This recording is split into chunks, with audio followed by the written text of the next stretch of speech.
Albert Montañés no guanyava un partit des del mes de juliol a Àustria. Han estat 10 tornejos seguits en què el rapitenc no aixecava cap.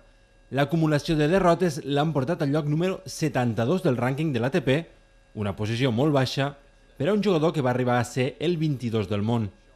Però la tendència negativa es va trencar i dimarts a l'ATP 500 de Rio de Janeiro. Albert Montañés va aconseguir derrotar un irregular Robin Haase. L'holandès, 44 del rànquing, va caure en 2 sets, 6-3 i 7-6.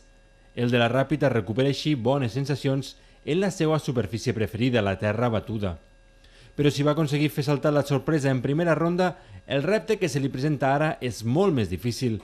Dijous s'enfronta amb el número 1 del món, el manacorí Rafael Nadal, que ve de derrotar 6-3 i 7-5 el valencià Daniel Jimeno Traver.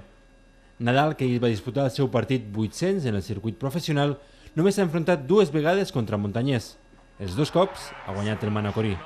La darrera victòria va ser el 2007 a 32ens de final de Roland Garros.